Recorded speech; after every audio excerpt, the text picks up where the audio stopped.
Hey, today I'm talking about 3 Cary Grant rom-coms from the late 50s. And the names of those 3 films are Indiscreet, Operation Petticoat, and Houseboat. First up is Indiscreet. This is a 1958 film, also starring Ingrid Bergman, one of my all-time favorite actors. And the basic premise is Cary Grant gets a little flirty with Ingrid, but wouldn't you know it, he's married, but he can't get a divorce. So what are they to do? Well, they decide to date anyway. And it's pretty solid. It's a pretty cute little movie. They're like sort of trying to hide their relationship, but also not really. Ingrid plays an actor, so like she's famous, so like people are talking, everyone's talking about their relationship. I don't know, yeah, I just don't really have a lot to say on it. It's just a cute, fun little movie. It didn't blow me away, but I did like it a good solid amount. So it's a quite liked for me, so that's basically a 4 out of 5. It's just a nice, pleasant little experience that if you just want like a nice classic little rom-com, like yeah, this really delivers. It sort of does like broad strokes of classic rom-com tropes, but I feel like it has a unique enough take on them that it doesn't feel tropey or anything. It definitely feels of the genre, but it doesn't feel like it's an overdone story within the genre. So yeah, no, I enjoyed it a good solid amount, and I would recommend it.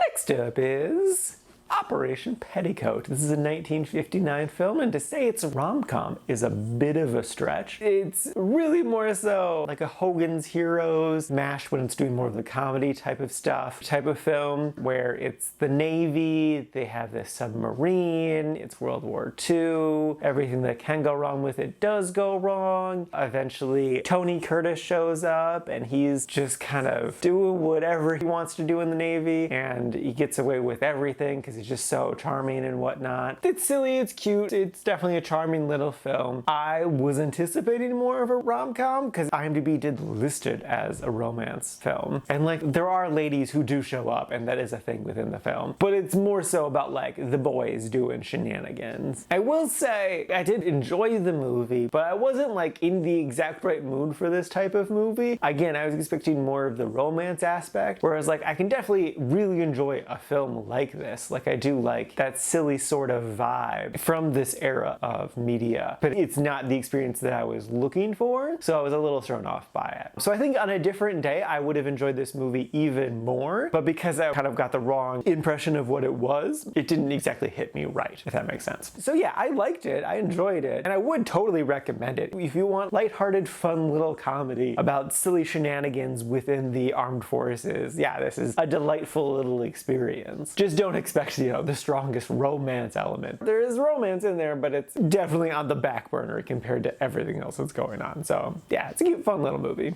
And lastly is Houseboat. This is a 1958 film that doesn't feature the houseboat until like 40 minutes into the movie. I really wasn't into this one for a number of reasons. Firstly, because like, this is another one of those films where Cary Grant's love interest is 30 years younger than him. So like he's in his early 50s and she's in her early 20s. And I mean, spoiler to real life is they did date prior to this film coming out, and that's why she was cast in this. But apparently the lore is she got secretly married to someone else while they were still dating, but yet they still had to like make this movie together. So he wasn't happy about that. But like there's still the romance of this film, which I find so funny. But also the difference in age is greater than her actual age. That's too much. That's too much. Power dynamics alone is just absurd, but just like, man, 30 years, not a fan of that. Plus like, I feel like the movie almost sets up too that like she just has this young childlike crush on him, and that's kind of the way they play it for most of the movie. And then like suddenly when it's near the end of the film, they're like, oh yeah, that's right, he has to be into her too. And so he just like suddenly gets really close to her face one time, and then he's like, oh my god, you're the best, and then just abandons everything just to be with her. And it's like, no, what? No,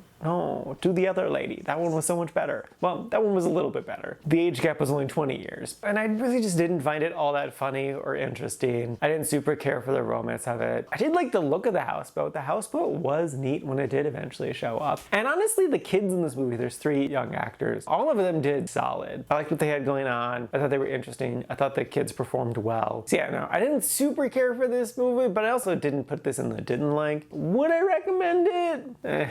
It's not the worst thing in the world if you watch it, but like, there's so many other better movies. So if you just like happen to be watching it, it's okay. But like, you really need to go out of your way to watch this one. Alrighty, now for today's rankings. First up, we got Indiscreet at number 105 in the quite-like section. And then after that is Operation Petticoat at number 149 in the liked section. And then bringing up the rear, rightfully so, is Houseboat at number 168 in the meh category. And this is out of a total of 195 old movies so far this year.